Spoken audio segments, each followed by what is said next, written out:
I must admit that I too, among hundreds of millions of educated people, was under the impression that the African slave trade was the sole responsibility of the Christian Europeans, the white race.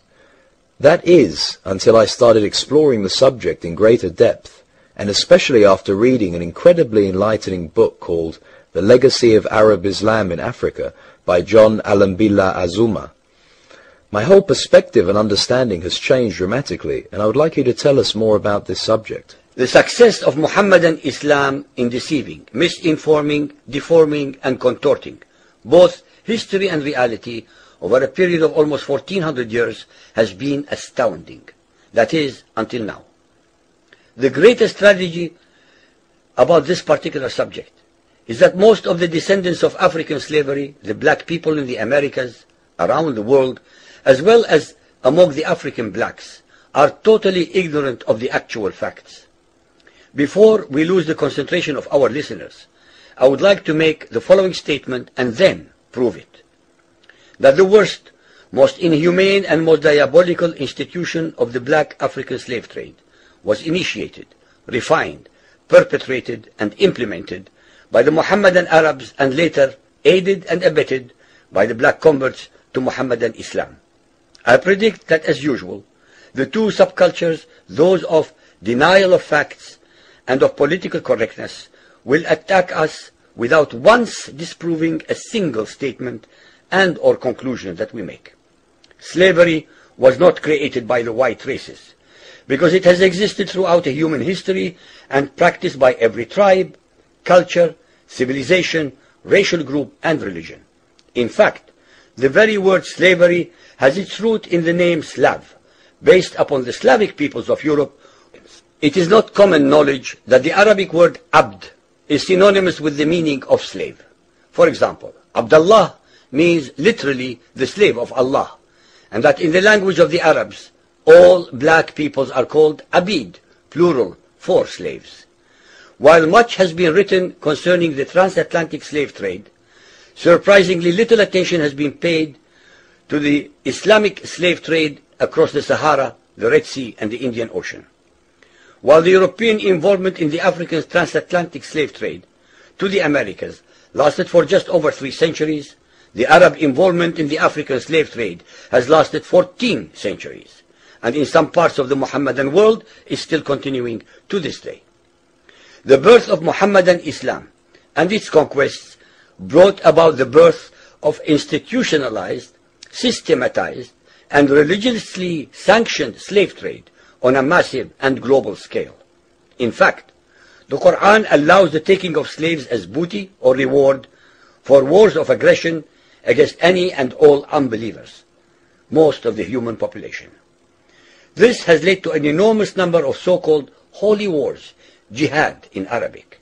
There was and is absolutely nothing holy about these wars, which are primarily to plunder, slaughter, rape, subjugate, and rob other human beings of their wealth, produce, freedom, and dignity. Mohammedan Muslim states and tribes attacked other non-Muslim groups to achieve these objectives.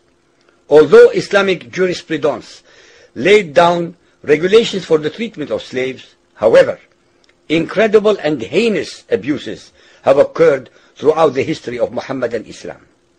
By the Middle Ages, the Arabic word abd was in general used to denote a black slave, while the word mamluk referred to a white slave. Ibn Khaldun, 1332 to 1406, the preeminent Islamic medieval historian and social thinker, wrote, "The Negro nations are, as a rule, submissive to slavery, because they have attributes that are quite similar to dumb animals." It should also be noted that black slaves were castrated based on the assumption that the blacks had an ungovernable sexual appetite. When the Fatimid Caliphate came to power in Egypt, they slaughtered all the tens of thousands of black military slaves and raised an entirely new slave army. Some of these slaves were conscripted into the army at age 10. From Persia to Egypt to Morocco, slave armies from 30,000 to up to 250,000 became commonplace.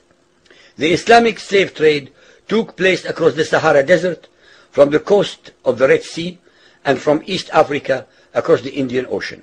The Trans-Sahara trade was conducted along 6 major slave routes.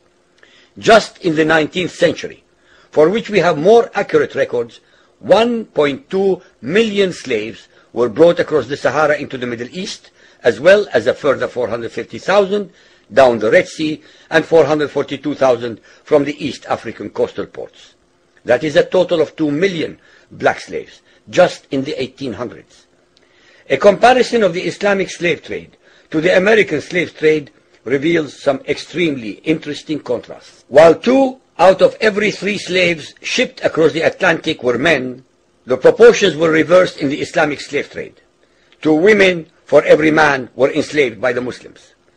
While almost all the slaves shipped across the Atlantic were for agricultural work, most of the slaves destined for the Muslim Middle East were for sexual exploitation as concubines, in harems, and for military service.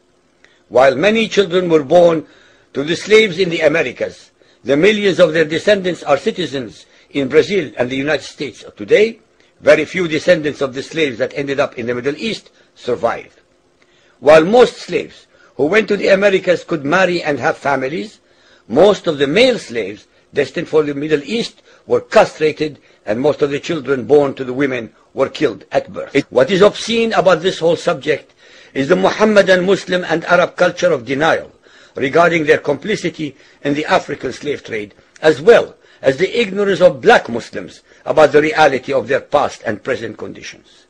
The statistics and reports above are based upon the logbooks kept at the African slave ports, ship logs, travelers' reports, eyewitness accounts, etc. Ladies and gentlemen, the facts and reality of Mohammedan Islam's complicity in the slave trade and their inhuman depravity are infinitely more devastating, more staggering, and more incomprehensible than all the nightmare fictions in the world.